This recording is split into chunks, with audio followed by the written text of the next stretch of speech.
Really quick one. Can you guys see what's going on the screen? Please have a seat. Yeah. Go ahead, have a seat, everyone, if you like. You can see up here on the screen what I can Yeah, see. see. So, this is a game I made over the winter, Okay. and I'm just trying it out on the. You guys can see it, okay? Yeah, it's I Is see. it a little blurry? No, it's No. okay. I want to see where is your It's working pretty good. yeah. And so I was just down here. I don't have to be down here, of course. So I was just trying like table mode, Wow, but it can nice. be put it everywhere I want. Nice. Oh, I like this location. Right. Yes. Let's see. And then this game is a fun game I made, but let's try to show you one of the other ones. Oop, remember. So George, are you a developer or a student as well? Yeah, he is. Yeah. What do you work with? He's working with us, with the Lyrox. Oh yeah? Yeah. Where'd my browser go? And your name is It's Miriam. possible. Miriam, yeah. Yes, Yeah. I'm Shandor. I can Nice record to it. meet you. Nice to meet I you as can well. record. He's recording. Nice. Your phone? Yeah. Yeah, please do. Please do. Thank you so much. Are you a student as well, Jorge? Yeah, okay. Yeah.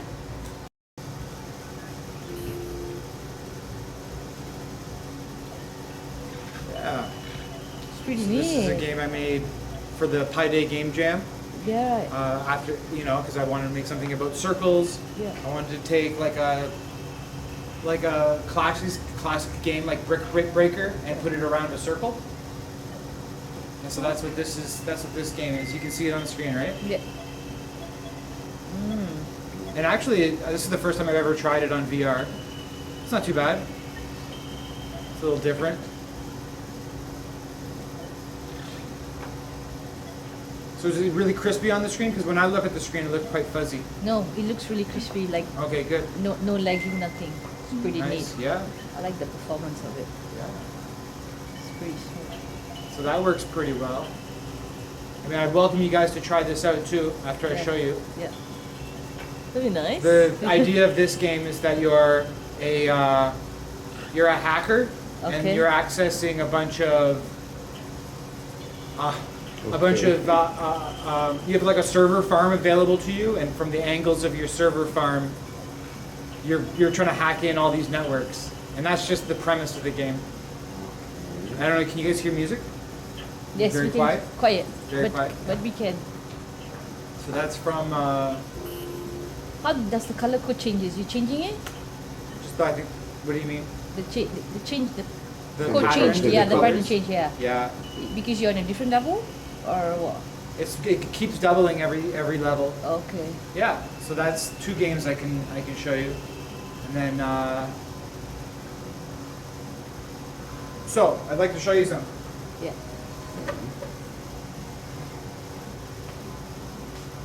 This is a book I illustrated with my wife in 2002 when we had a 2-year-old or 3-year-old. Now he's 5, and I illustrated this by hand on a digital tablet. And it's 24 pages, and it took me about 6 weeks or 8 weeks to draw and render, and then we got it professionally printed and published, and that's been nice.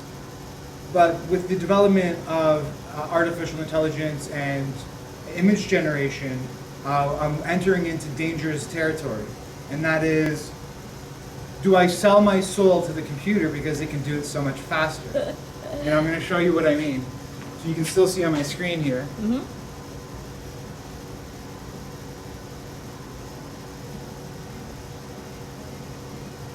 So here's a chat with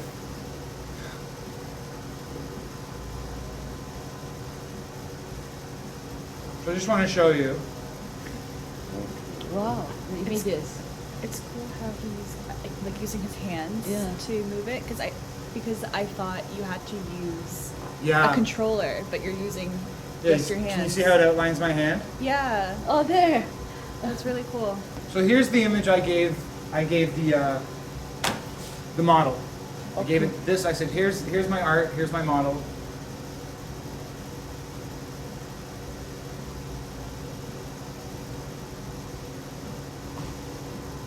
And this is the first one. I said, draw a 3-panel comic starring the boy, the toy monkey, and the pet fly. And it kind of aped my style almost perfectly right off the bat. And you can see here, okay, here's the cover artwork. Make it an adventure movie poster. Wow. And I'm like, okay, this is amazing. This is something that would have taken me Yeah. a lot of time to do and is actually pushing my own skill set in terms of that style. And so I'm excited, but I'm also a little bit scared because being an artist is what makes me special and talented, and now it ain't so special at all. Actually, you can take some doodles and some sketches and all of a sudden. So I want to show you like a little bit of that double-edged sword. So here's the thing though, when it comes to art, if I was going to hire like a whole crew to be artists, like what you do is probably hire overseas, you know, like in like for animation and stuff. So you'd be getting other people to draw your stuff for you anyway. So it's what's the difference between hiring people and having a computer do it? But what challenges me is if I was to post this picture without comment, people would say, hey, great job, you drew a nice picture. But then if I start saying, oh no, it was AI, when I ever post my own artwork ever again, it'll always be suspicious. Was it AI or was it you?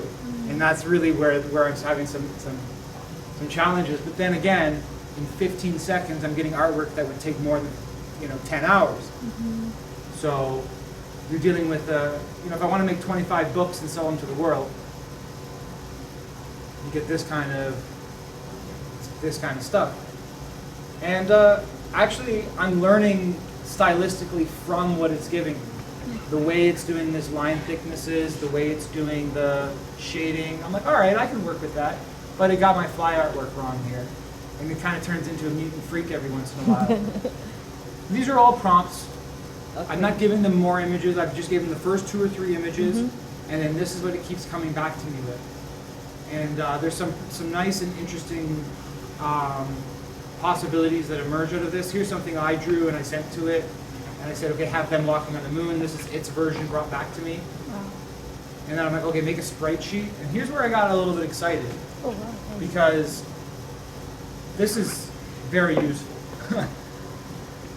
My son's hair is grown, so the artwork was not well reflecting him. So I said, okay, make the hair longer. Let's make the boy's hair longer. And look at the difference from that to that. Wow. And that line artwork is great. I mean, I would be impressed with myself if I could pull that off for every drawing. And there you go. So that's just one aspect of what's going on here. Do the monkey, da-da-da-da.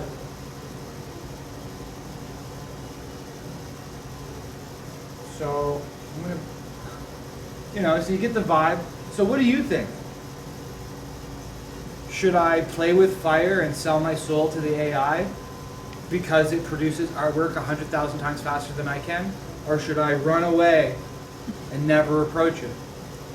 How would you approach this problem? That's a good question. I don't know. I think you should take this as your base, and yet you need to put your creativity in it. Yeah. Because there are lots of areas needs to be improved. The images that I could see on the GPT. Yeah. And whatever we see, we know it is very obvious for me. Engineering background, I can see it. It's an AI generator. It's very picture clear for me to see it. Not only just just you're showing on the AI with a very transparent, but even if you get the paper, and I know this is the AI generated because the cut is very perfect. It's a machine cut, not a hand cut. Right. So in such case, I prefer to have this AI generated picture, and top of that, you use your creativity to just change a little bit of dimensions. Then it makes them all together, innovation and your human intelligence together. Yeah. That's a whole perfect baby for you. Right. Yeah. But this looks perfect, but you still need a human touch to it. I agree. Yeah. It looks fantastic, but with just a little bit of human touch makes it more alive. So here's a sketch, and I described the sketch. Looking upward at a tree city with a Studio Ghibli background art style, but buildings are scaled down because they're populated by squirrels, mice, and rats.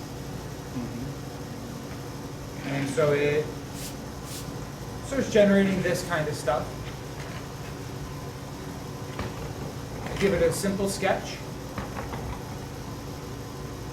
I explain what's in the sketch, and it gives me a nicely refined version of that idea. Now, if this was actual physical medium, meaning like a robot computer did with brushwork, I think that'd be pretty cool, but looking at it, you can tell that it's like, it's cheap. And that's what I think, art shouldn't be cheap, it should be special. So I think backgrounds are where it's most useful for me as an artist, because saving so much time on backgrounds and then focusing on the foreground artwork with the character art. Yeah. I'm still quite amazed by what it's capable of achieving. And I think that there is a reasonable workflow for combining this technology. You know, it's artwork I made, and then colorize and texturize it. So that's powerful, something powerful taking place. A hamster's being thrown out of a window. So the image that you generated, or you just drew on? I the drew paper? this, yeah, actually Then you on digital, uploaded it and you on my tablet. Yeah. Okay. And then I just sent it in, and then this is what it brought back. So just pressing print on that, I don't think would be good enough, but I'm having this feedback loop of inspiration. What's the texture that's being used? What's the line artwork style? What's the color grading for distances? I learn from what I'm getting back, but I'm also not entirely comfortable with just pressing print, simple. This is like artwork I did, and then had it colorized. So it's almost the same artwork, but it's also mangled and a little bit better and a little bit worse at the same time. So that's an interesting process I'm going through here. Like, here's the one I did, not so great, but it's mine. And then here's the one that it rendered, which has a nice, there's something there. I learned something from that rendering. So there you go. So that's, well, this one too. I did this artwork, a little bit lumpy, not exactly ready. And then here it looks like it came from Disney. So like that's, and I love this. I want to make artwork that looks like this. So I'm going to learn from this, I think. Just a simple sketch of the 4 characters. Oh man, I love what it did to it. Look at that. This is me in my imagination. And it took my imagination and gave me something that looks like it came from Hanna-Barbera 1968.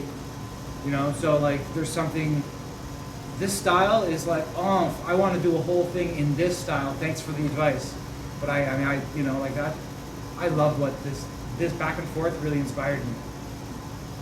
And I think that was the best I got out of the Justice rodents. Another powerful component was just simple colorization. So give it the artwork, ask it to color it, and it brought it back. Basically the same character art, but now colored. Basically the same character art. See what I mean?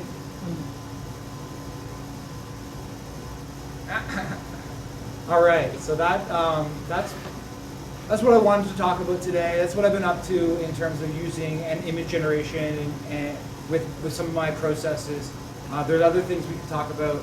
I'm going to turn the floor over to Ravi, who's going to talk to us about some of what he's been up to. So, and we'll be able to, if you want to start borrowing or using this as well to experiment and play some games or do whatever, you can do that this afternoon if you like.